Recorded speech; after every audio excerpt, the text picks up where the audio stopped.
Bonjour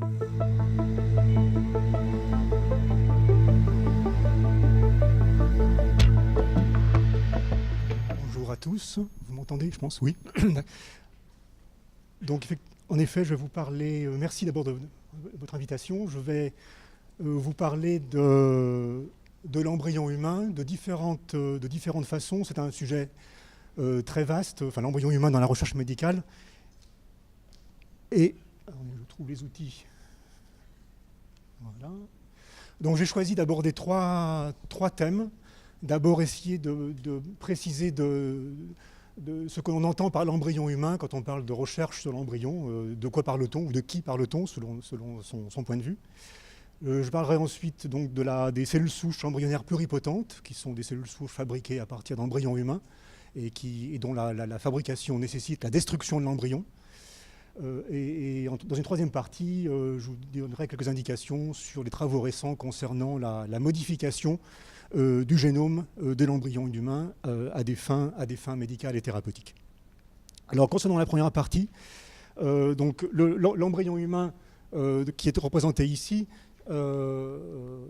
se développe bien sûr, comme vous le savez, sur 9 mois, mais la partie qui nous intéresse particulièrement en recherche sur les cellules souches, c'est l'embryon dans sa phase préimplantatoire, c'est-à-dire chez l'homme entre le 1er et à peu près le 8e jour de développement, avant que cet embryon s'implante dans la paroi utérine.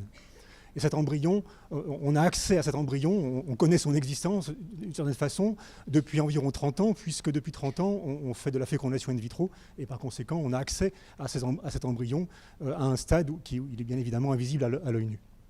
Donc quand je parle d'embryon humain en recherche médicale, je parle d'embryons constitués de quelques cellules, au maximum une centaine de cellules, au stade ici au 5e jour, et ce sont ces embryons qui sont la source de cellules souches. Alors, sur un plan, bien sûr, la question qui se pose, c'est cet embryon donc préimplantatoire humain, n'est-il qu'un amas de cellules ou est-il une personne à part entière ayant les mêmes droits qu'un nouveau-né? C'est la question qui agite évidemment beaucoup de réflexion. Et évidemment, vous avez un point de vue différent selon qu'on s'adresse à des biologistes, des philosophes, des théologiens, des juristes, et évidemment selon que ces personnes sont plutôt proches du catholicisme, du protestantisme, du bouddhisme, de l'hindouisme, que sais-je. Donc, très brièvement, je voudrais rappeler quand même qu'il y a une diversité de perceptions, y compris même à l'intérieur de l'Union européenne, même sans aller jusqu'à des pays plus éloignés, même à l'intérieur de l'Union européenne, il y a une diversité d'opinions. On peut parler d'un amas de cellules, c'est-à-dire le presque rien, jusqu'à une personne humaine à part entière, qui est la position adoptée par certaines personnes, c'est-à-dire qu'on est vraiment dans le presque tout. Et on a entre les deux une variété de terminologies que vous pouvez trouver facilement utilisée par les médias, qui va du pré-embryon, qui est une terminologie beaucoup utilisée dans les médias anglo-saxons, l'embryon développable, très utilisé en Australie, et puis de l'autre côté, la personne, l'individu ou l'être humain, et entre les deux, une sorte de zone un peu grise, dans laquelle on a des terminologies très utilisées en France, comme la personne potentielle, la personne en devenir et la personne progressive, pour indiquer qu'un embryon, de toute évidence, n'est pas réellement une personne, mais il a quand même le potentiel, si le développement se déroule correctement, de le devenir. Donc c'est dans cette diversité qu'on se situe. Alors, il est essentiellement, je ne vais pas parler très longtemps sur ces questions-là, mais c'est juste pour planter un petit peu le décor. On a essentiellement deux grandes visions. La première, c'est le point de vue qu'on appelle parfois essentialiste, qui relève finalement, si on associe à ça des critères plus spirituels à l'idée de l'animation immédiate. C'est que l'embryon est un être humain dès la fécondation. Il est un être humain parce qu'il est par essence de nature humaine, son génome est humain. Si vous séquencez ne serait-ce que 100 nucléotides du génome humain, vous pouvez tout de suite voir que c'est un génome humain, ce n'est pas celui d'un chimpanzé ou d'un gorille. Donc on est tout de suite face à un génome qui a des caractéristiques humaines. Donc les embryons ne diffèrent pas des autres êtres humains par ce qu'ils sont, mais simplement par leur stade de développement. Mais l'objection à ce point de vue, c'est évidemment que cela réduit finalement l'embryon à son génome. Et donc on a à partir de ça un point de vue qui est plus existentialiste, où finalement on considère que l'embryon humain devient une personne parce qu'il interagit avec son environnement de toutes les façons possibles et imaginables. Là intervient la nécessité de trouver un critère, enfin un moment au cours du développement où l'embryon humain peut acquérir ce caractère réellement humain de personne humaine. Alors, je ne vais pas passer en revue tous les critères qui sont habituellement utilisés, parce qu'on pourrait y en discuter pendant une heure. Classiquement, on dit l'implantation dans la paroi utérine peut être un critère, parce que c'est finalement le premier contact et le premier échange avec la mère. L'indivisibilité, ça c'est un critère très fréquemment utilisé, qui est très intéressant, c'est le fait que jusqu'à un stade relativement avancé, environ le 20e jour de développement, l'embryon a encore la capacité de se scinder en deux et de former deux embryons identiques, deux jumeaux. Et on peut considérer finalement que jusqu'à ce que cette propriété soit perdue, eh bien, on n'a pas affaire à l'individu, puisque cet embryon est divisible. Il est divisible, donc ce n'est pas un individu. Et donc beaucoup de personnes considèrent finalement que la perte de la capacité à se diviser est le signe de l'individualisation de l'embryon et donc de la transformation en une personne humaine. Et c'est une notion qui est très importante en Angleterre. Et puis évidemment l'ébauche du système nerveux qui est classiquement utilisé comme un critère, tout en sachant que l'ébauche de système nerveux dans un embryon humain n'a absolument aucune différence par rapport à l'ébauche du système nerveux dans l'embryon de souris, et que c'est beaucoup plus tardivement que le cortex humain se spécialise. Donc l'ébauche en elle-même n'a rien de spécifique de l'humain, mais on l'utilise parfois comme critère pour dire « Ah, là, je n'ai plus affaire à un amas de cellules, j'ai affaire à une personne potentielle ». Mais tout ça, bien sûr, repose sur un problème classique en philosophie, c'est ce qu'on appelle le paradoxe des récurrences. C'est que vous avez chaque jour, chaque heure, chaque minute, une petite modification quantitative de l'embryon humain qui est imperceptible et finalement qui aboutit à terme, au bout de 9 mois, à un changement radical, à une différence qui est d'ordre qualitatif, mais il est très difficile, voire impossible, de dire à quel moment précis cette transition s'est faite. C'est quelque chose qui est évidemment totalement graduel. Alors très brièvement, on peut rediscuter encore une fois très longtemps de tout ça. Je voudrais mentionner simplement le point de vue de Henri Atlan qui a émis une hypothèse, je trouve une opinion sur la question très intéressante qu'il a exposée longuement dans son ouvrage Des embryons et des hommes. Alors, je suis allé trop vite, excusez-moi. C'est la ressemblance à Homo sapiens. Si vous avez un embryon de souris, un embryon humain, je vous défie de me dire lequel est l'embryon humain et l'embryon de souris. Là aussi, vous avez deux embryons plus avancés, un embryon humain, un embryon de souris. Je ne suis pas certain de pouvoir dire lequel est lequel. Par contre, ici, vous avez également deux fœtus, et vous pouvez tout de suite me dire lequel est le fœtus humain et lequel est le fœtus de souris. Le fœtus humain, vous voyez qu'il y a un cortex qui s'est développé, alors que dans le fœtus de souris, c'est plutôt le museau qui s'est allongé. Et là, Henri Atlan dit, eh bien, finalement, c'est notre reconnaissance d'une forme et d'un visage humain qui nous fait attribuer le statut d'une personne. C'est une identification immédiate de sympathie. Et je trouve ce point de vue très intéressant et c'est pour cela que je voulais le partager avec vous. Alors voilà, donc, quelle est la législation française concernant la recherche sur l'embryon humain ? Eh bien, donc c'est un petit peu de texte, je m'en excuse, mais je vais très brièvement l'expliquer. Donc la fabrication d'embryons humains à seule fin de recherche est interdite en France. Ce n'est pas le cas de tous les pays. Seuls des embryons humains fabriqués dans le cadre de la procréation médicalement assistée, donc dans le cadre d'un projet parental, peuvent être utilisés en recherche. Les embryons qui sont utilisés en recherche sont des embryons dits surnuméraires, c'est-à-dire que les couples, ou le survivant du couple, le cas échéant, doivent exprimer leur consentement par écrit pour donner leurs embryons à la recherche. La recherche effectuée avec ces embryons doit avoir une finalité médicale, ce qui est toujours un petit peu délicat, parce que toute recherche a potentiellement une finalité médicale, mais elle n'est pas forcément prévisible à l'avance.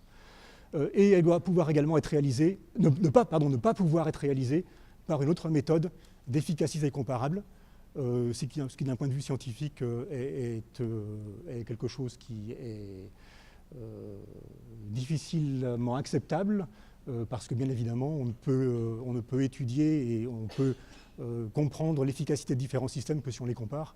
Donc en exclure un a priori parce qu'il ne serait moins efficace est évidemment tout sauf scientifique. Et puis enfin, il est interdit en France de modifier le génome de l'embryon, ni de mélanger les cellules qui le constituent à un embryon d'une autre espèce, c'est ce qu'on appelle les chimères interspécifiques.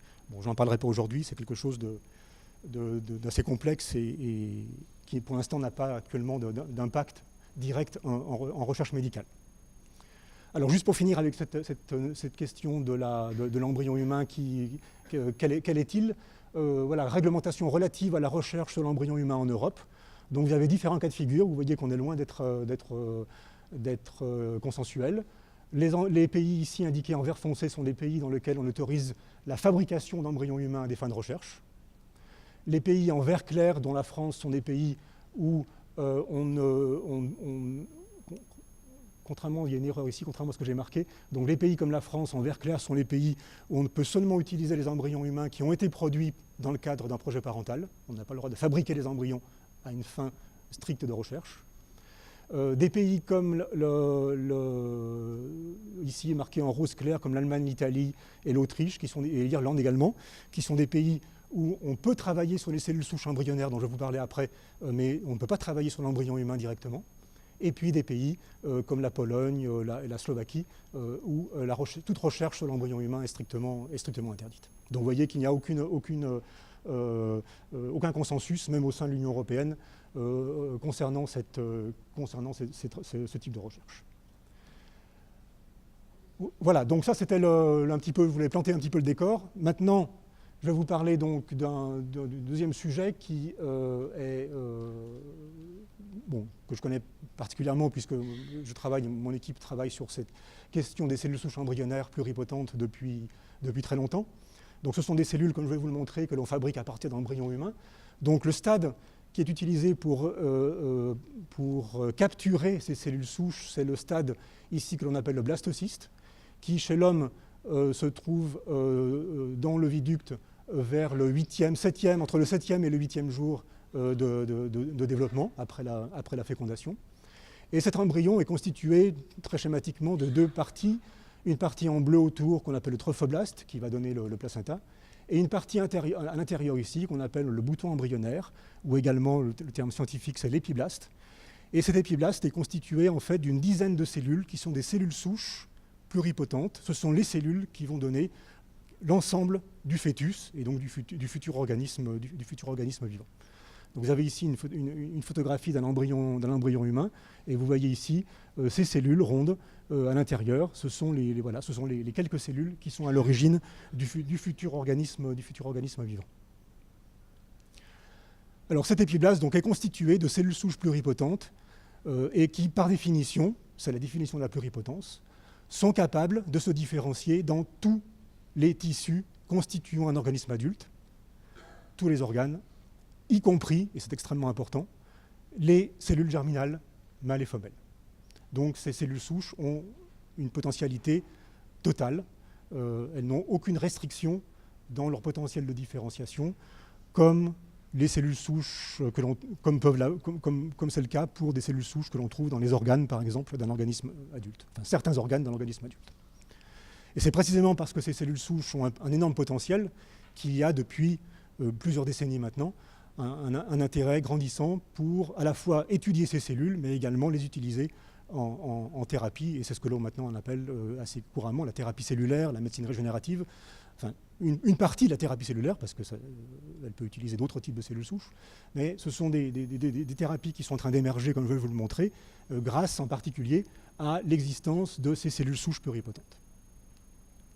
Alors, ces cellules souches pluripotentes ont d'abord été isolées chez la souris en 1981. C'est un travail qui a valu d'ailleurs le prix Nobel à Martin Evans pour cette découverte. Puis chez un primate, le singe macaque en 1995 par Jamie Thomson. Et Jamie Thomson a récidivé en 1998 et était le premier à fabriquer des cellules souches pluripotentes à partir d'un embryon humain. Et donc vous voyez qu'il s'est écoulé de nombreuses années avant que ce qui avait été réalisé chez la souris au début des années 80 ait finalement été appliqué avec succès chez l'homme.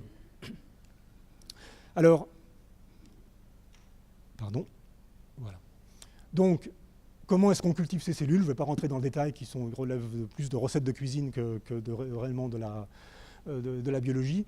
Donc on ajoute évidemment des facteurs de croissance, des cytokines, donc des molécules qui vont stimuler la multiplication de ces cellules.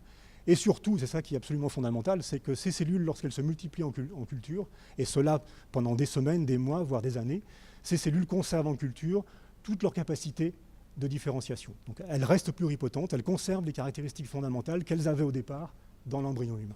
Et c'est ça qui est absolument remarquable et qui fait que ces cellules ont un tel intérêt en thérapie cellulaire. Donc elles ont un potentiel de multiplication donc quasi illimité en culture, c'est ce qu'on appelle communément l'auto-renouvellement, et une capacité donc à se différencier en culture dans tous les types cellulaires constituant l'organisme adulte. Donc c'est ce que je vous ai dit précédemment au sujet des cellules de l'épiblaste dans l'embryon, et qui se révèle vrai de la même façon avec les cellules souches en culture, ce que l'on appelle plus communément, et le terme que j'utiliserai certainement maintenant, la cellule ES, qui est l'acronyme anglais de Embryonic Stem Cells. Donc les cellules ES, cellules souches embryonnaires, voilà, qui sont une sorte de copie conforme de l'embryon au stade du blastocyste. Mais à la différence du blastocyste, dans le blastocyste, vous avez 10 cellules souches. Dans les boîtes de culture, vous pouvez en avoir des millions, voire des milliards. Et donc le potentiel expérimental et le potentiel médical, évidemment, est multiplié par, est décuplé ou centuplé. Alors qu'est-ce qu'on fait avec ces cellules? Alors ces cellules, comme elles sont pluripotentes, elles savent tout faire. Et comme elles savent tout faire, il faut bien se rendre compte d'une chose, c'est que c'est un peu comme un lion en cage. Si vous les laissez se différencier, eh bien ça part dans tous les sens. C'est totalement anarchique, puisque ces cellules vont se différencier. Alors, vous avez trois grands lignages dans l'embryon, ce qu'on appelle l'ectoderme, le mésoderme, l'endoderme. Alors, elles vont se différencier, elles vont d'abord faire un premier choix, et puis après, elles vont faire plutôt du neurone GABAergique, du neurone dopaminergique, etc., des motoneurones, des astrocytes, cellules gliales, des kératinocytes. Du côté du mésoderme, elles vont faire des cardiomyocytes, du cartilage, de l'os, enfin, tous les tissus. Et dans la boîte de culture, si vous n'y prenez pas garde, eh bien, vous avez un mélange de tous ces types cellulaires, ce qui évidemment n'a aucun intérêt, ni scientifique, ni médical. Et donc l'enjeu a été, depuis 30 ans, de contrôler, de dompter le lion, de dompter les cellules. Et donc d'arriver à leur apprendre à se différencier dans une voie particulière, de façon à obtenir, à l'arrivée, un type de cellule différenciée, pure ou quasiment pure, qui à ce moment-là peut avoir un intérêt scientifique et un intérêt thérapeutique. Alors, je ne vais pas rentrer évidemment. Alors après, ce sont des recettes. Alors, voilà, par exemple, pardon, je vais trop vite avec mon petit bouton là. Voilà, donc par exemple, l'exemple classique, hein, différenciation des cellules souches pluripotentes en neurones dopaminergiques, avec la perspective de traitement de la maladie de Parkinson, c'est très classique. Différenciation en hépatocytes, cellules du foie ou en cardiomyocytes. Donc toute l'idée, c'est d'arriver à orienter la cellule à travers un dédale de voies et de sorte qu'elle va progressivement acquérir les caractéristiques d'une véritable cellule différenciée, fonctionnelle, que éventuellement on pourrait ensuite greffer chez un patient. Alors qu'est-ce qu'on fait dans ce domaine? Alors je ne vais pas rentrer dans le détail de tout ça parce que ça devient vite très, très compliqué et finalement assez peu intéressant par rapport à la thématique générale de ces conférences. Ce sont des recettes de cuisine où on va ajouter des facteurs. Ça peut être des facteurs extrinsèques qu'on met dans le milieu de culture. On peut éventuellement même ajouter des facteurs qui vont rentrer physiquement dans la cellule. Et on va essayer comme ça d'orienter la différenciation. Alors ces facteurs ne tombent pas du ciel, hein, ce n'est pas comme ça des poudres de perlimpinpin qu'on met dans le milieu. Ce sont des facteurs qui au préalable ont été identifiés généralement comme les facteurs qui normalement induisent dans l'embryon, dans le fœtus, la différenciation des cellules pluripotentes dans le tissu souhaité. Donc il y a au départ, tous ces facteurs ont été identifiés sur la base de recherches fondamentales en développement. Ce ne sont pas des facteurs qui ont été testés comme ça de manière un petit peu au hasard en se disant tiens celui-là il marche, c'est super. Non, c'est pas ça. Il y a une logique expérimentale derrière qui est très, très stricte. Donc on peut par exemple orienter la différenciation des cellules souches neurales en utilisant certains facteurs, peu importe lesquels, en oligodendrocytes qui sont les cellules responsables de la myélinisation des axones. Et si je vous montre ça, c'est parce que l'un des travaux les plus spectaculaires a été réalisé avec ces cellules il y a maintenant une quinzaine d'années. C'était, à peine une quinzaine d'années, encore en 2006. Donc la greffe d'oligodendrocytes dans la moelle épinière chez le rat, donc des rats chez qui on avait au préalable provoqué une lésion partielle de la moelle épinière au niveau des vertèbres cervicales. Et donc ces oligodendrocytes, comme je le disais, sont des cellules qui vont remyéliniser les axones qui ont été, non pas détruits, mais en tout cas qui ont été partiellement altérés, dont la gaine de myéline a été partiellement altérée lors de l'accident ou de l'approche expérimentale ici. Et donc ce qui a été publié, donc je vous montre juste quelques films qui résument ça. Voilà, vous avez ici les rats 9 mois après la lésion, sans traitement. Donc le rat a perdu l'usage des pattes arrière, 9 mois après la lésion, et 2 mois après la greffe, et 9 mois après la lésion et 6 mois après la greffe. Voilà. Donc vous voyez que le rat progressivement a restauré une partie de ses capacités à utiliser ses pattes arrière. Alors bien sûr, c'est quelque chose qui a été très médiatisé, qui est, comme vous l'imaginez, qui a fait beaucoup de bruit. Et très rapidement, un laboratoire privé en Californie a cherché à appliquer cette technologie à l'homme et donc à essayer de réaliser des greffes chez des patients qui avaient subi une lésion accidentelle de la moelle épinière. Quelques greffes ont été réalisées et le projet a été arrêté pour certainement des raisons de sécurité. Voilà. Donc ça, c'était au début des années 2010. Et depuis, c'est maintenant repris dans certains travaux au Japon en particulier. Donc il y a actuellement quelques patients qui vont ou qui ont déjà été greffés avec ce type de cellules en utilisant des protocoles similaires. Ça a été également validé chez le primate non humain, le singe, en particulier le singe, le marmoset, le Ouistiti, qui est un modèle assez classique dans ce type d'études. Et donc maintenant, il y a des progrès importants chez le primate qui ont permis de dire, bon, le passage à l'homme maintenant est réaliste, il peut être envisagé avec un minimum de sécurité, alors que ce n'était pas le cas à la fin des années 2000, début des années 2010. Voilà, et puis très brièvement, donc alors voilà, et à partir des neurones, les neurones c'est vaste, c'est vague, et on a des protocoles qui vont permettre d'orienter la différenciation spécifiquement vers les neurones dopaminergiques, qui sont les neurones, dont un sous-type de neurones dégénère dans la maladie de Parkinson. Je ne vais pas rentrer dans le détail. Et donc là aussi, il y a toujours énormément d'essais précliniques qui ont été réalisés d'abord chez la souris, chez le rat, et puis maintenant chez le singe, pour valider le potentiel thérapeutique de ces cellules dans un modèle primate, enfin rongeur ou primate de la maladie de Parkinson. Et là aussi maintenant au Japon, qui est le pays qui est le plus en avance dans ce domaine, les premiers essais thérapeutiques chez l'homme vont démarrer en 2018. Et puis pour finir, décidément je vais trop vite avec ce bouton. Donc là il devrait partir. Donc très brièvement, bon si le film... Bon, écoutez, c'est pas grave, c'était plus... C'est pas grave. Voilà, donc, pour finir avec ces applications, des cellules souches embryonnaires pluripotentes, où en sommes-nous? Donc, les premiers essais cliniques de phase 1 et phase 2 sont en cours. Donc, je rappelle que phase 1, on parle d'essais cliniques qui ont pour objectif de valider le protocole de greffe et éventuellement identifier une toxicité des cellules. La phase 2 étant une phase visant à mettre en évidence un éventuel bénéfice thérapeutique de la greffe. Donc, la plupart des essais thérapeutiques qui sont en cours chez l'homme sont des essais de phase 1, sauf un d'entre eux sur lequel je dirai quelques mots après. Donc, quelles sont les pathologies et les essais thérapeutiques en cours dans le monde? J'ai ici une diapositive qui résume un petit peu tout ça. Alors je vais commencer par le haut ici, donc maladie de Parkinson, donc précurseur de neurones dopaminergiques, donc c'est ici, pardon. Donc comme je le disais, donc ce sont des premiers essais cliniques qui démarrent donc au Japon. L'insuffisance cardiaque et avec des greffes de cardiomyocytes. Alors on ne greffe pas les cellules en suspension, on fabrique des patchs qui font environ 1 cm de côté. Un peu plus même dans le cas des cardiomyocytes que l'on vient greffer sur le cœur. Et là, la France est leader dans ce domaine-là, puisqu'il y a des premiers essais qui ont été réalisés à l'hôpital Georges Pompidou par le professeur Ménaché. Il y a quelques années, quelques mois, de nouveaux patients sont traités. Mais on est typiquement, comme pour le Parkinson d'ailleurs, typiquement en phase 1. On ne cherche pas la thérapie, on cherche uniquement à valider le protocole et éventuellement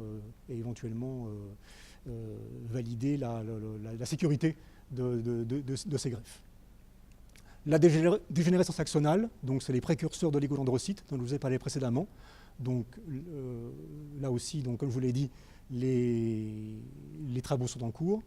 Et le diabète de type 1, donc en particulier la production de cellules, la greffe de cellules bêta productrices d'insuline.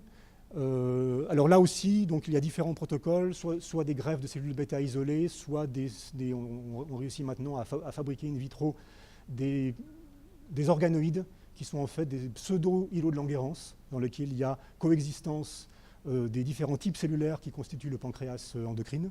Et ces pseudo-îlots de Langerhans démontrent une viabilité bien supérieure aux cellules bêta isolées. Et là aussi, il y a des premiers essais thérapeutiques qui sont en cours aux États-Unis, utilisant des capsules afin de protéger les cellules bêta du système immunitaire du patient.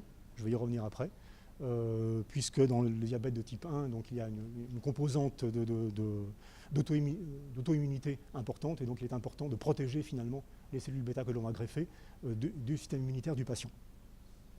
Donc voilà, tous ces essais cliniques démarrent, donc je pense que dans les années à venir, on va avoir connaissance des premiers résultats. Et puis je termine avec un cas très particulier, parce que là, les premiers essais cliniques ont été réalisés, et là, on a les premiers résultats cliniques. C'est le traitement de la dégénérescence maculaire liée à l'âge, la DMLA, et également de la maladie de Stargardt, qui est la version génétique de la pathologie qui touche des personnes beaucoup plus jeunes. Alors qu'est-ce qui a été fait donc, depuis déjà quelques années? Et c'est une technologie qui est très avancée et qui est maintenant développée, qui a été réalisée pour la première fois, enfin les greffes ont été réalisées pour la première fois en Californie, et depuis la technologie s'est développée et s'est étendue à d'autres pays, Israël, Corée du Sud, Japon, Chine et France, la France qui s'y met également maintenant.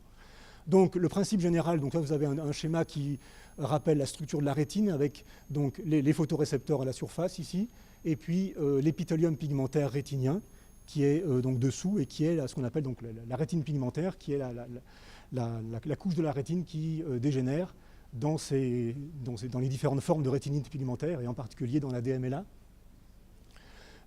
Et donc vous avez ici, donc ces cellules forment un pavage particulier avec la production de mélanosomes qui participent donc au fonctionnement de ces cellules. Je ne vais pas rentrer dans le détail. Et donc voilà, donc ce qui est simplement important de voir, je pense, c'est vous avez ici une boîte de culture de cellules souches embryonnaires humaines, et puis après 2 mois sur lesquels on a appliqué un protocole de différenciation, eh bien vous avez ici des morceaux de rétine pigmentaire en culture. Et ces morceaux de rétine pigmentaire ne sont pas isolés, ils sont en fait cultivés sur des substrats, sur des matrices, dont on découpe ensuite des petits fragments, et ensuite ces fragments sont greffés sous les photorécepteurs, là à la place. Donc vous avez ici une coupe qui vous montre ici donc, les photorécepteurs, et ici la rétine pigmentaire du patient qui a dégénéré, et vous avez ici le greffon, avec le PP, c'est le substrat sur lequel poussent les cellules, et RPE, donc la rétine pigmentaire qui a été produite ex vivo. Et donc voilà, donc on vient la greffer sous les photorécepteurs avec l'espoir que cette rétine pigmentaire va permettre aux photorécepteurs de refonctionner, en tout cas ceux qui n'ont pas encore dégénéré, de refonctionner. Et donc là, les premiers résultats sont assez intéressants. Donc la première expérience de greffe a eu lieu en 2012 avec transplantation de rétine pigmentaire produite à partir de cellules souches embryonnaires humaines chez 18 patients atteints de DMLA et de dystrophie musculaire de Stargardt. Donc cette fameuse société qui a réalisé les premiers tests, donc Advanced Cell Technology. Donc le protocole était très simple, transplantation sous-rétinienne donc de cellules de rétine pigmentaire, greffe unilatérale, traitement immunosuppresseur pendant 1 semaine avant la transplantation et 12 semaines après.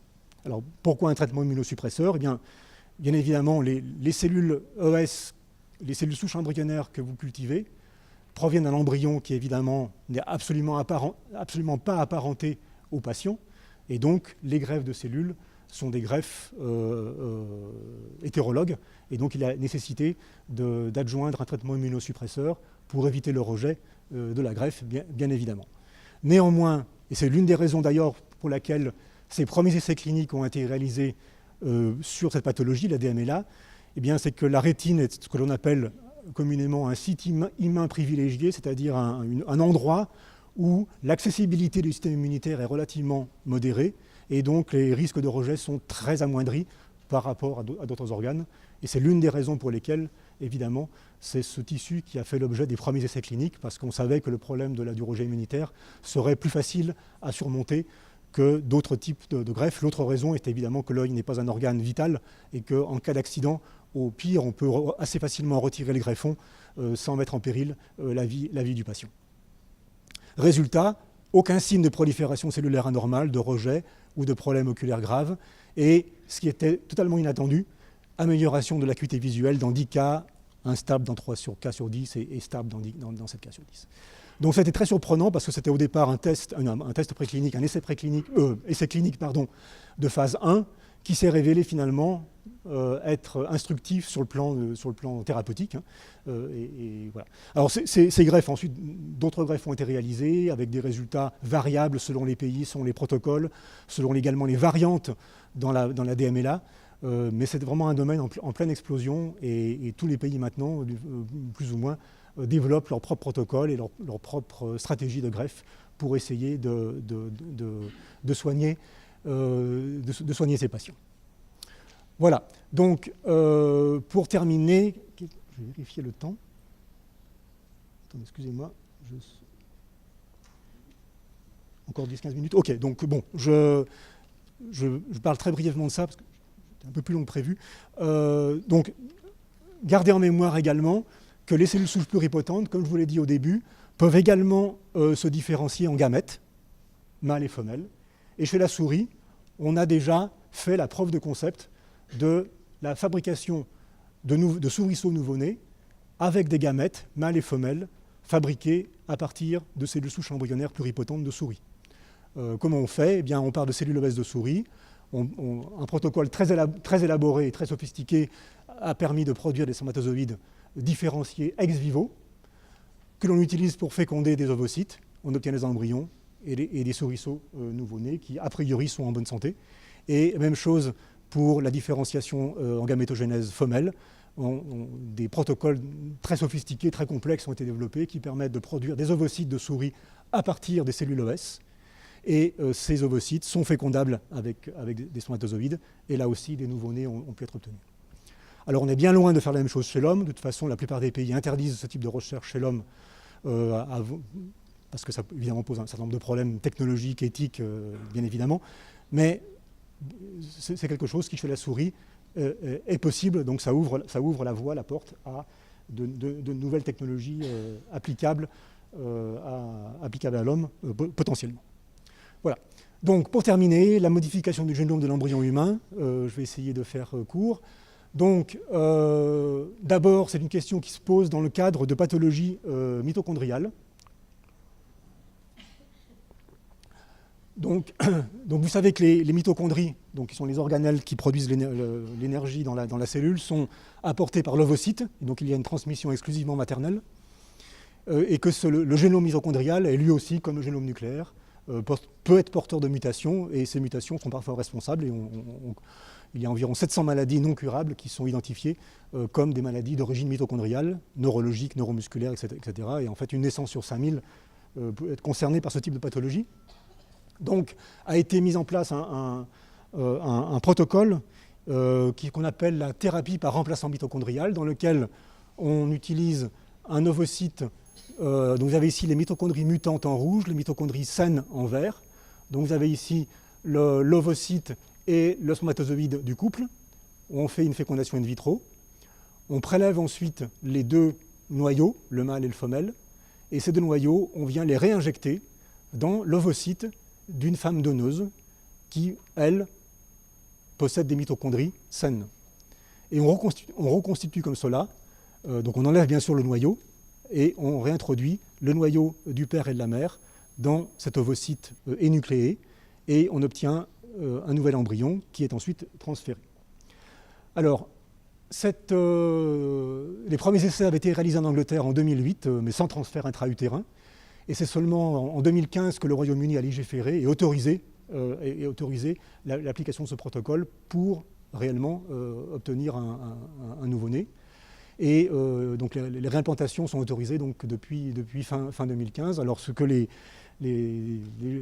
médias ont appelé avec beaucoup de finesse les bébés à 3 parents. Le premier bébé est né au Mexique fin 2016. C'était sur des parents. La mère est atteinte du syndrome de Leigh, qui est typiquement une maladie mitochondriale. Et donc le premier bébé donc, qui a subi cette thérapie donc est né donc maintenant à un peu plus d'1 an. Alors il y a bien sûr des controverses, des objections. Les objections, c'est d'abord que le risque n'est pas complètement évalué. Alors bien sûr, ça a été validé chez la souris, ça a été validé chez le primate non humain, chez le singe macaque rhésus, sans n'avoir jamais observé la moindre altération du développement. Donc c'est la raison pour laquelle certains pays comme le Royaume-Uni ont donné leur feu vert à l'application de cette technologie à l'homme. Mais il y a quand même quelques questions se posent, en particulier le fait qu'on connaît encore assez mal le rôle de l'ADN mitochondrial dans l'identité et les caractéristiques morphologiques du futur individu. Il n'est pas du tout impossible que finalement le génome mitochondrial interfère avec le génome, enfin c'est une certitude, qu'il interfère avec le génome nucléaire et qu'il y ait une altération de l'apparence physique de l'enfant suite à l'introduction du génome mitochondrial d'une tierce personne. Ce n'est pas forcément en soi un problème, il faut le savoir en tout cas. La grande question, c'est évidemment le devenir des mitochondries. Si on a un embryon mâle, il n'y a pas de transmission, mais si l'embryon est femelle, si le nouveau-né est une fille, eh bien, il y aura transmission à sa descendance, puisque l'ADN mitochondrial est transmis de mère en fille, de génération en génération. Et donc évidemment, tout ça est vu comme une pente glissante vers la modification du génome nucléaire et la modification génétique de l'espèce humaine. Excusez-moi, voilà. C'est difficile. Bon. Donc, maintenant, ce qui vraiment agite évidemment énormément tout le milieu de la reproduction humaine et donc le transhumanisme, c'est évidemment la question de la correction du génome nucléaire. Alors, je rapporte ici brièvement une expérience, la première qui a été faite, parce qu'à mon avis, elle démontre très bien quels sont les potentiels, mais quels sont aussi les problèmes qui y sont associés. Donc, une expérience réalisée dans un laboratoire en Chine, dans lequel ils ont utilisé des embryons tripronucléaires. De quoi s'agit-il? Eh bien, on prend un ovocyte dans lequel on a réalisé une double fécondation. Pourquoi faire cela? Le but, c'est de s'assurer que l'embryon ainsi obtenu ne peut pas se développer en un être humain. Donc cet embryon est au départ altéré dans ses caractéristiques génétiques, de sorte qu'il ne pourra jamais faire un être humain. Et donc cet embryon est porteur de trois copies du gène de la globine bêta avec une mutation. De mémoire, je crois qu'il s'agissait de la mutation, bêta-S, qui est la mutation responsable de la drépanocytose de mémoire. Donc cet embryon, et qu'est-ce que l'on fait? On utilise la fameuse technologie, donc je ne vais pas expliquer comment ça fonctionne, je n'ai pas le temps, mais donc une technologie qui permet de corriger de manière pointue l'ADN dans l'embryon, c'est la technologie CRISPR-Cas9, et on vient avec cette technologie apporter un gène de globine bêta corrigé, appelé ici C. On micro-injecte donc tout ce truc-là dans l'embryon se développe et on vient ensuite analyser le génome. Et qu'est-ce qu'on observe? Eh bien, sur 89 embryons injectés, embryons humains injectés, 54 se sont développés correctement, ce qui est tout à fait normal. 4 embryons on a observé une correction du gène ciblé, ce qu'on appelle en bon français le in-target, c'est le fait que c'est bien le gène qui était visé qui a été modifié. Mais décidément, je suis désolé, mais 2 embryons avaient également ce qu'on appelle par opposition des off-target, c'est-à-dire des altérations du génome en dehors de la région qui avait été visée au départ, ce qui est évidemment très problématique.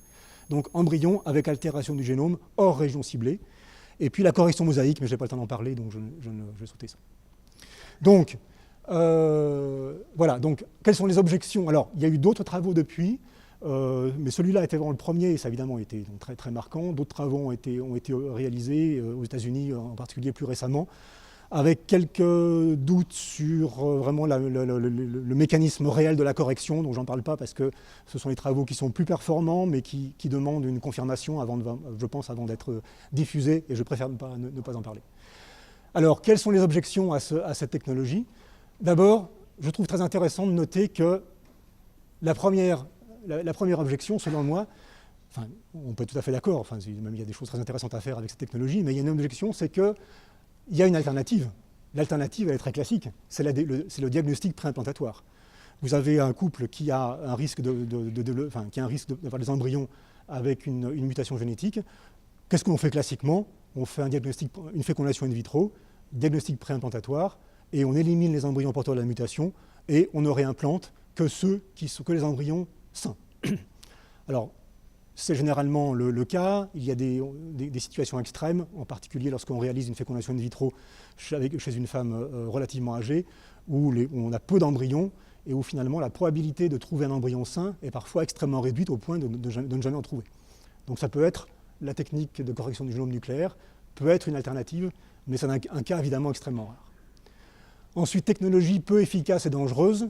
Bon, peu efficace, dans 10 ans ou même moins, elle sera plus efficace. C'est bien évident que On ne peut pas utiliser l'argument de la faible efficacité comme un argument pour ne pas développer ces technologies, parce que, bien évidemment, ces technologies vont s'améliorer. Et elles sont encore relativement dangereuses dans le sens où, comme je vous l'ai dit, il y a des intégrations non ciblées, des off-target, et il y a une possibilité que lorsque vous corrigez la mutation désirée, en même temps, vous introduisez une autre mutation dans le génome. Alors, bien évidemment, c'est inacceptable, mais là aussi, les systèmes CRISPR dont je vous ai parlé brièvement s'améliorent, et il ne fait absolument aucun doute que d'ici quelques années, le système sera totalement opérationnel, et on sait qu'il n'y aura aucun effet délétère sur le reste du génome dans les embryons humains ainsi traités. Alors là où ça devient plus sérieux, c'est évidemment la transmission à la descendance, puisque bien évidemment, toute modification génétique que vous réalisez dans un embryon va être transmise à la lignée germinale du futur individu, et donc celui-ci la transmettra à sa descendance. Et c'est évidemment l'objection majeure à ce type d'intervention sur le génome humain. Mais ce que je dois quand même signaler, c'est que cette transmission à la descendance, au moins dans le cas de la thérapie pour supprimer des mutations dans l'embryon, cette transmission à la descendance n'est pas l'objectif initial, c'est un dommage collatéral. C'est-à-dire que s'il y a transmission à la descendance, c'est parce qu'on est obligé d'intervenir sur un embryon extrêmement jeune, idéalement un embryon au stade d'une cellule, de façon à être certain que toutes les cellules du futur bébé, du futur organisme, seront corrigées. Si vous intervenez sur un embryon qui est déjà constitué de 1000 cellules, d'abord techniquement c'est beaucoup plus difficile, et puis au mieux vous n'aurez qu'une cellule sur 1000 qui sera corrigée. Ce que vous voulez, c'est que toutes les cellules de l'organisme soient corrigées, ou quasiment toutes. Et donc il faut intervenir très tôt. Mais si vous intervenez sur un embryon qui est constitué de 1 cellule ou 2 cellules, eh bien la lignée germinale n'est pas encore formée, elle ne s'est pas encore différenciée, et par conséquent, la mutation que vous avez introduite, elle va bien se trouver dans l'organisme, mais elle va également inclure la lignée germinale. Donc c'est une conséquence, c'est un dommage collatéral, mais ce n'est pas forcément quelque chose qui est voulu au départ. Et puis enfin, la pente glissante, évidemment, vers la modification du génome humain à des fins non thérapeutiques. Donc alors après, on rentre, ce dont je ne parlerai pas, dans le méliorisme et le transhumanisme. Et pour finir, donc ma dernière diapositive, si je peux prendre encore une minute, bon, donc c'est la toute dernière. Le problème, c'est que la transition entre la thérapeutique et le méliorisme, voire le transhumanisme, ce n'est pas une transition, on n'est pas dans le on-off, on n'est pas dans la transition brutale, c'est un gradient. Et malheureusement, l'une des multiples questions que posent ces technologies, c'est où place-t-on le seuil entre ce qui relève de la thérapie et ce qui relève de l'amélioration éventuelle de l'espèce humaine, et donc du transhumanisme à proprement parler. Et vous allez voir que la réponse à cette question est extrêmement difficile, extrêmement délicate. Alors, le premier cas de figure, le plus simple, c'est la correction d'un gène muté responsable d'une maladie génétique incurable et dont la survenue est inévitable. Exemple très classique, le gène de globine bêta qui est muté dans la drépanocytose, dans les bêta-thalassémies, donc des pathologies donc de la production d'hémoglobine, qui touchent des enfants très jeunes et avec une probabilité de 100%. Gène CFTR pour la mucoviscidose, le gène de la HTT, le Huntington pour la maladie de Huntington, etc. Donc, la seule alternative à ça, c'est le diagnostic préimplantatoire, et c'est ce que l'on fait, c'est ce qui se fait dans les pays qui disposent de ces technologies. Deuxième cas de figure, déjà un petit peu moins simple, c'est la correction d'un gène de prédisposition à une pathologie grave, voire incurable, mais avec une probabilité de survenue qui n'est pas de 100%. Exemple type, c'est la mutation du gène BRCA1 qui est responsable du cancer du sein et de l'ovaire chez la femme, qui va se déclarer vers la trentaine et avec une probabilité qui n'est pas de 100%. Le cas du gène APOE4 qui participe à l'émergence de la maladie d'Alzheimer, mais là aussi avec une probabilité qui est loin d'être de 100%. Ou le gène LRKK2 qui est un gène un variant du gène, une mutation du gène est responsable de certaines formes familiales de la maladie de Parkinson. Donc là aussi, on a à notre disposition le diagnostic préimplantatoire pour éliminer les embryons. C'est le cas en France avec le gène BRCA1. Je ne pense pas que le DPI, le diagnostic préimplantatoire, soit autorisé en France sur le gène APOE4 ou LRKK2. Donc on est déjà dans une situation où l'utilité peut commencer à poser problème. Le niveau suivant, très intéressant, c'est la mutation d'un gène permettant de conférer une résistance à une maladie grave. Donc on n'est pas dans le soin, on est vraiment littéralement dans la prévention. L'exemple type, c'est le gène CCR5, qui est le gène codant pour le récepteur au HIV. Et en Chine, il y a déjà eu des premiers essais de mutation du gène CCR5 dans les embryons humains. Alors bien sûr, ces embryons n'ont pas été réimplantés, hein. L'expérience s'est arrêtée au stade du blastocyste, mais on a corrigé, enfin, pas vraiment corrigé, on a muté le récepteur CCR5, le récepteur HIV, de façon à rendre les cellules non permissives à l'infection par le virus. Alors, on n'est pas en train d'inventer un nouveau gène dans ce cas-là, parce que cette mutation existe naturellement dans la nature. Vous savez qu'il y a quelques pourcents de la population humaine qui est naturellement résistante à l'infection de HIV du fait de la mutation de ce gène CCR5. Donc on ne fait que réintroduire cette mutation naturelle dans des embryons humains avec pour objectif de créer un organisme et une descendance qui serait résistante à l'infection par HIV. Alors, étape suivante, et là vous le voyez, je l'ai mis en italique parce que là on rentre vraiment dans le méliorisme, sans doute, on commence à mettre un premier pas dans le transhumanisme, et donc ce sera ma transition avec au moins le troisième intervenant, c'est la possibilité. Alors là, on rentre dans le théorique. Jusqu'à maintenant, ce que je vous ai dit, ce sont des choses qui ont plus ou moins été réalisées sur les embryons. Bien sûr, on n'a pas réimplanté, mais il y a déjà des prémices d'expérience sur les embryons. Donc on est encore dans le domaine de la science. Après, on rentre dans la science un petit peu fiction. Mais ça n'empêche pas que beaucoup de gens réfléchissent ardemment à ce genre de technologie. L'ajout d'un gène conférant une résistance à une maladie grave. J'ai cité deux exemples ici. Ces deux exemples je ne les ai pas choisis au hasard. Vous avez deux gènes, P19-ARF et TP53. Il existe au moins deux espèces de mammifères qui ne font jamais de cancer, bien que ce soit les espèces qui ont une durée de vie extrêmement longue. L'une, c'est le rat taupe, une espèce de rat très vilain, horrible, qui vit dans les galeries souterraines. Ce rat qui vit 30 ans ne fait jamais de cancer, et il ne fait pas de cancer parce qu'il surexprime très fortement un gène suppresseur de tumeur qu'on appelle P19-ARF.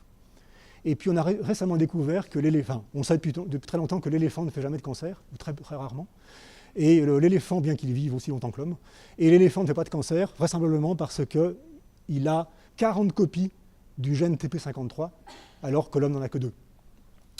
Donc voilà, donc ça ouvre des idées, après on en fait ce qu'on en veut, hein. Mais je cherche un petit peu à provoquer la question, le débat sur ces questions-là. Et puis enfin, les modifications génétiques sans finalité médicale, préventive ou thérapeutique. Bon, après là, le délire peut s'exprimer, je ne le ferai pas. Et je pense que je vais arrêter là, et je vous remercie de votre attention.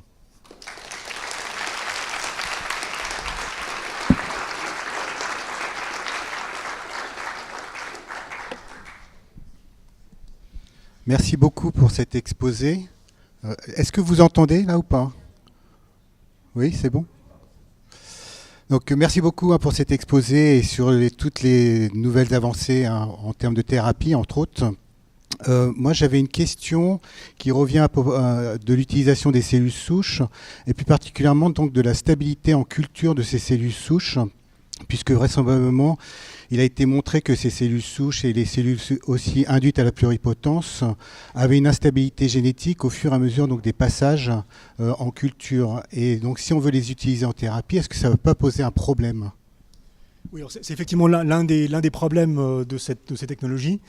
Alors, il y a beaucoup de recherches, et en fait, dans mon laboratoire, on travaille précisément sur ces questions-là, d'essayer donc d'améliorer la stabilité de ces cellules, de façon effectivement à éviter cette dérive chromosomique. En gros, ce qui se passe, c'est que ces cellules en culture, au fur et à mesure des jours, des semaines, voire des mois en culture, acquièrent des anomalies chromosomiques, des duplications, enfin il y a des trisomies, des monosomies, qui sont liées au fait que certaines mutations confèrent un avantage de croissance aux cellules, et donc il y a une sorte de sélection darwinienne en faveur des cellules mutantes. Et si on n'y prend pas garde, très progressivement, on accumule les cellules mutantes dans la population. Alors on a des protocoles de culture de plus en plus sophistiqués qui cherchent à prévenir ce phénomène, mais ça reste un problème. Et donc, si je prends l'exemple du Japon, qui est le pays le plus en avance pour les essais cliniques de thérapie cellulaire, aussi bien avec les cellules OS, dont je vous ai parlé, que les cellules iPS, donc induites mais le problème est le même. Ce qu'ils font, c'est pour chaque lignée de cellules ES ou IPS qui est utilisée sur un patient, ils font un séquençage complet du génome de la lignée de façon à vérifier qu'il n'y a pas d'altération chromosomique, même des altérations fines de ces cellules. Et il y a des cas rapportés où ils ont effectivement observé des mutations dans ces cellules touchant par exemple des proto-oncogènes. Et pour cette raison, la thérapie était abandonnée, enfin la thérapie sur le patient était abandonnée parce qu'ils considéraient que la lignée qui avait été prévue, qu'ils devaient utiliser, n'était pas sûre.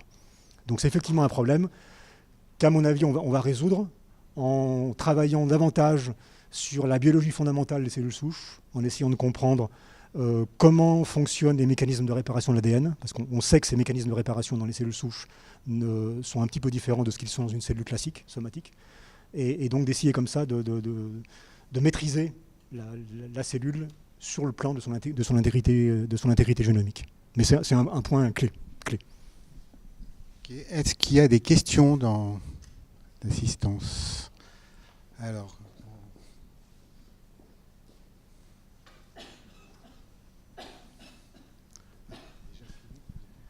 Merci pour cet exposé tout à fait passionnant.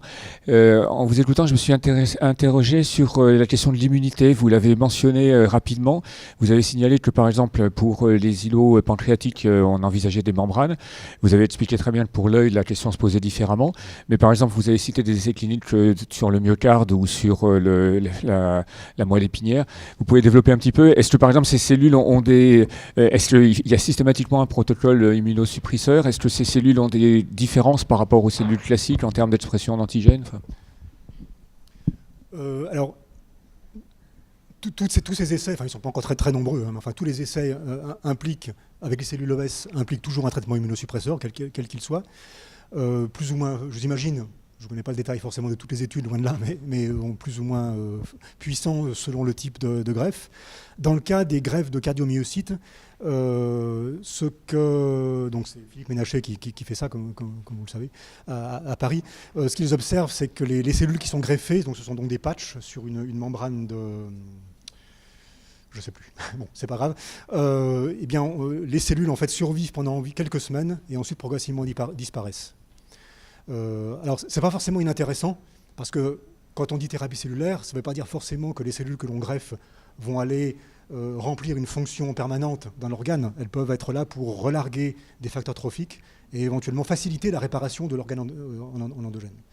Mais donc ça veut dire que dans le cas particulier de la greffe de cardiomyocytes, on a besoin d'un traitement immunosuppresseur pendant quelques jours ou quelques semaines, et puis une fois que le greffon a disparu, ça n'a plus raison de persister.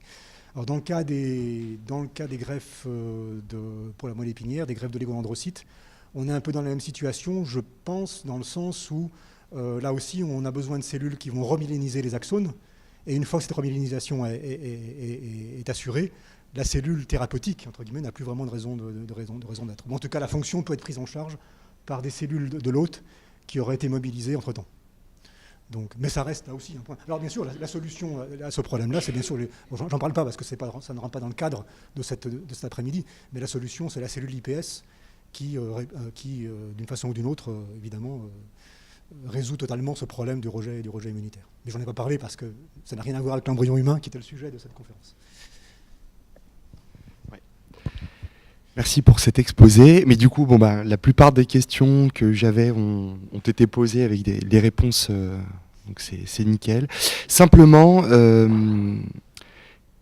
justement, là pour le moment, ce sont des tissus de type neurologique ou au niveau oculaire, donc des sites plutôt immunoprivilégiés, donc je reviens aussi à la tolérance.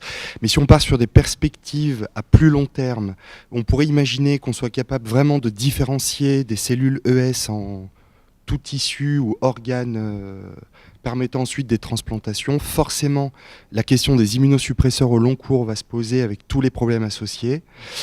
Et donc, ma question était, au final, est-ce que quand même les recherches tendent vers utiliser les cellules ES pour comprendre les mécanismes de différenciation, etc., d'une part, et à côté, plutôt privilégier la piste des IPS, donc autologues à long terme, ou pas forcément? Non, je crois que vous avez tout à fait raison. je partage, enfin, c'est effectivement ce qui se passe, et je partage de façon tout à fait ce point de vue, c'est que l'avenir, c'est certainement la cellule IPS, pour cette raison. Alors, attention, quand on parle de cellule IPS, l'idée qu'on avait au départ, enfin, qui a été très médiatisée, était de dire, le patient arrive à l'hôpital, on fait la biopsie, on fabrique ses propres cellules IPS.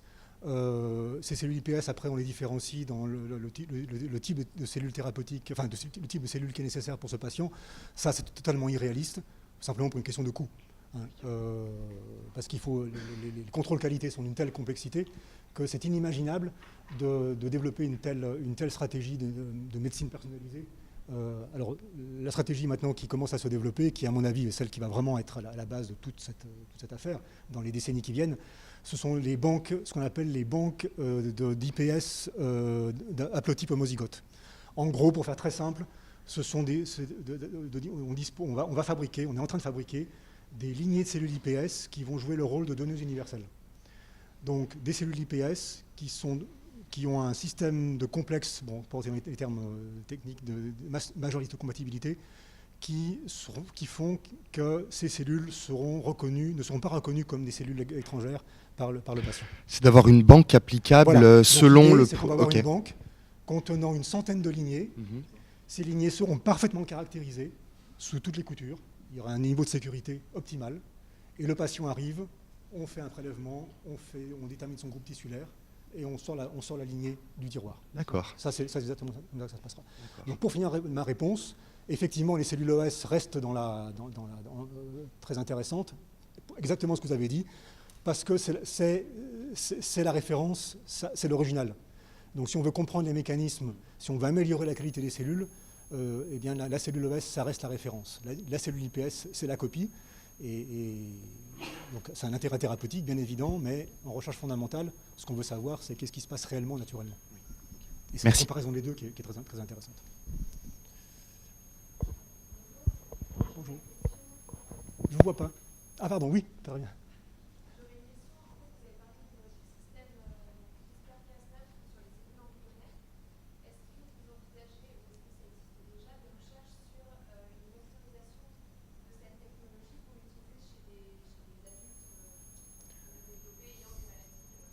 Oui.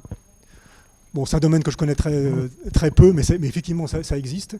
Mais la difficulté, vous avez prononcé le mot, c'est le problème de la vectorisation. C'est que là, si vous avez affaire à un organe complexe, il faut que le système de correction soit suffisamment efficace pour aller corriger la mutation dans un très grand nombre de cellules de l'organe. Donc la difficulté à ce moment-là, elle est là, mais c'est un problème classique en thérapie génique finalement. Ce n'est pas spécifique à la question des CRISPR. Et c'est précisément là, c'est pour cette raison que l'approche sur l'embryon est plus intéressante, parce que là, si vous injectez le CRISPR dans un embryon au stade une cellule, eh bien vous n'avez qu'une cellule à corriger. C'est pour ça que c'est intéressant. Mais ça génère évidemment les conséquences que j'ai mentionnées. Mais il y a aussi des recherches dans ce domaine-là, effectivement. Mais je ne pourrais pas en dire beaucoup plus. Oui, juste une question de détail. Je n'ai pas bien compris les résultats des expérimentations pour la dégénérescence maculaire, oui. Donc sur les humains. Donc il y avait 18 cas, donc il y a 10 cas qui ont été améliorés, mais les autres alors? Je n'ai pas très bien compris ce que ça voulait dire. Les autres, il n'y a pas eu d'amélioration du tout. Il n'y a rien eu. Oui. Bon, d'accord. Oui, simplement. Juste une autre petite question. Donc vous avez développé il y a des protocoles de différenciation qui sont développés, mais il y a beaucoup de cellules différentes dans l'humain. Quel est le degré de complétude? C'est-à-dire à partir d'une cellule souche, combien à peu près de cellules peut-on atteindre? Alors,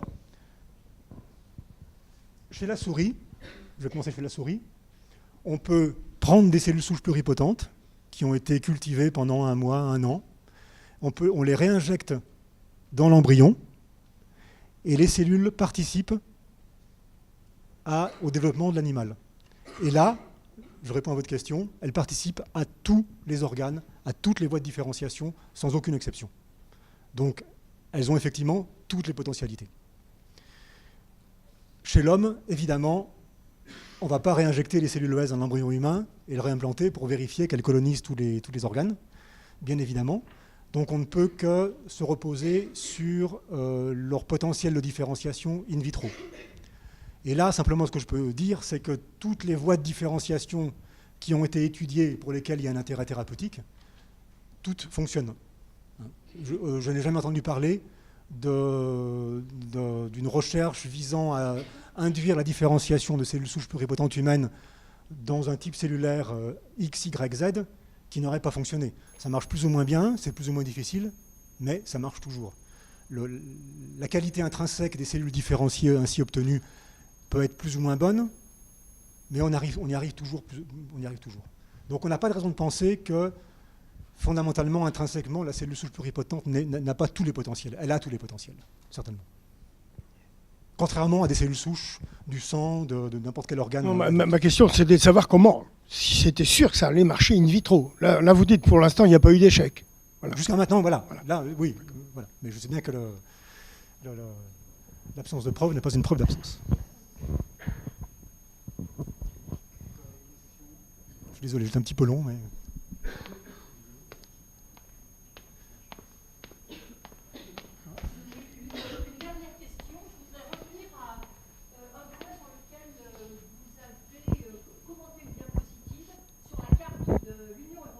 Oui. Et la diversité des législations.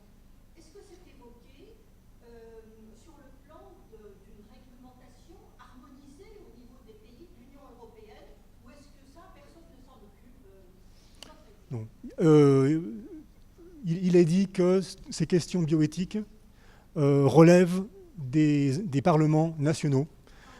Et donc, il n'y a pas de tentative, il y a certainement des discussions, mais en tout cas, il n'y a jusqu'à maintenant pas eu de tentative d'harmoniser, pour une raison très simple, c'est que, comme vous l'avez vu, on va du tout permis au tout interdit. Et on n'arrivera jamais à trouver un terrain commun. C'est totalement illusoire. S'ouvre aujourd'hui, je crois, la commission Oui. d'éthique, surtout dans le cadre d'un travail pour répondre à la PMA. Oui, mais ça englobe beaucoup de choses. Est-ce que ça concerne Oui. toutes les questions de bioéthique? Oui, bien sûr. Bien sûr. Oui, tout à fait. Ok, Je crois qu'on va merci arrêter là. beaucoup. On peut encore...